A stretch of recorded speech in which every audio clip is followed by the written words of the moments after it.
لیکن یہاں اس واقعے کے اندر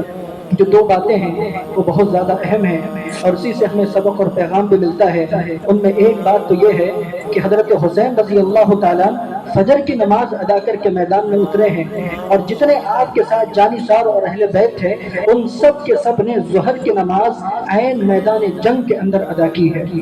وہ سجدے کیا ہوں گے، وہ رکوع کیا ہوگا، وہ قیام کیا ہوگا، آپ تصور کیجئے کہ ایک طرف معصوم بچوں کی لاشیں موجود ہیں، پیاس سے وہاں معصوم بچے بلک رہے ہیں، اور ایسے وقت میں نماز کے لیے اذان دی گئی ہے اور اسی پر اپنی سواریوں پر سوار ہو کر کے مسلمانوں نے صلاۃ الخوف ادا کی ہے، اور جو ہے وہاں وضو کرنے کے لیے پانی موجود نہیں ہے، تیمم کرنے کے لیے زمین ہے، لیکن وہ زمین بھی خون سے خاک جو ہے آلود ہو چکی ہے، یعنی خون کے اندر وہ زمین بھی نہا چکی ہے۔ ویسے حالات کے اندر اپنی سواریوں پر سوار ہو کر اہل اسلام نے ظہر کی نماز ادا کی ہے۔ سوال یہ ہے کہ حضرت حسین رضی اللہ تعالیٰ اور اہل بیت پر ایسے سخت حالات تھے،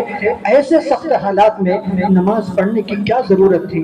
ایک طرف بیٹوں کا جنازہ موجود ہے، اپنی بیٹیوں کی آوازیں جو ہے سن رہے ہیں، لیکن ایسے سخت حالات میں حضرت حسین کو ظہر کی نماز ادا کرنے کی کیا ضرورت تھی؟ ہمارا دل یہ کہتا ہے کہ اگر حضرت حسین ظہر کی نماز چھوڑ بھی دیتے تو انشاءاللہ اللہ تبارک و تعالیٰ اس نماز سے متعلق ان سے سوال نہ کرتا، اس لیے کہ ایسے سخت حالات ان کے اوپر آ کر کے کھڑے ہو چکے تھے۔ لیکن حضرت حسین رضی اللہ تعالیٰ کو مسجد پیغمبر پورا کے مصلیوں کو ایک پیغام دینا تھا، شہریان ادگیر کو ایک پیغام دینا تھا، امت مسلمہ کو یہ پیغام دینا تھا کہ تمہارے اوپر کتنے بھی سخت سے سخت حالات آ جائیں لیکن اللہ تبارک و تعالیٰ کا حکم کبھی نہیں چھوٹنا چاہیے۔ کسی بھی بہانے کی وجہ سے، کسی بھی کام کی وجہ سے نمازیں نہیں چھوٹنی چاہیے۔ دنیا کے لیے اگر ہمیں اپنی جان بھی قربان کرے تب بھی ہم قربان کر دیں، لیکن اللہ کا حکم کبھی نہیں چھوٹنا چاہیے۔ ہم اگر معمولی بہانوں سے نمازیں چھوڑ دیں، کاروبار کی وجہ سے نمازیں چھوڑ دیں، گھروں کے اندر موبائل لے کر کے بیٹھیں اور نمازیں چھوڑ دیں، اپنے گپ شپ کی وجہ سے نمازیں چھوڑ دیں، اپنی دعوتوں اور پارٹیوں کی وجہ سے اگر نمازیں چھوڑ دیں، تو ہم تھوڑا سا سوچیں کیا ہمیں کبھی مرنا نہیں ہے؟ کیا کبھی ہمیں اللہ کے سامنے کھڑے ہو کر کے اپنے اعمال کا حساب دینا نہیں ہے؟ نبی نے ہم سے کہا ہے کل قیامت کے دن کوئی مومن اللہ کے سامنے کھڑے ہوگا تو سب سے پہلے اللہ تعالیٰ نماز سے متعلق سوال کریں گے، تو کیا ہم اس سوال کے اندر کامیاب ہو جائیں گے؟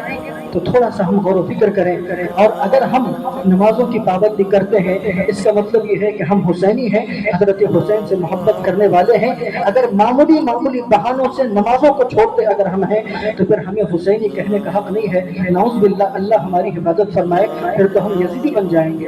تو اس کے لیے اگر حضرت حسین سے ہمیں محبت ہے، حضرت حسین کے اگر ہم نام لیوا ہیں، تو نماز کی پابندی کرنا بے انتہا ضروری ہے۔ اللہ کے سامنے جانے کے بعد سب سے پہلے اللہ تعالیٰ نماز کا سوال کریں گے، اس لیے جو ہے خاص طور پر نوجوانوں سے گزارش کروں گا اللہ کے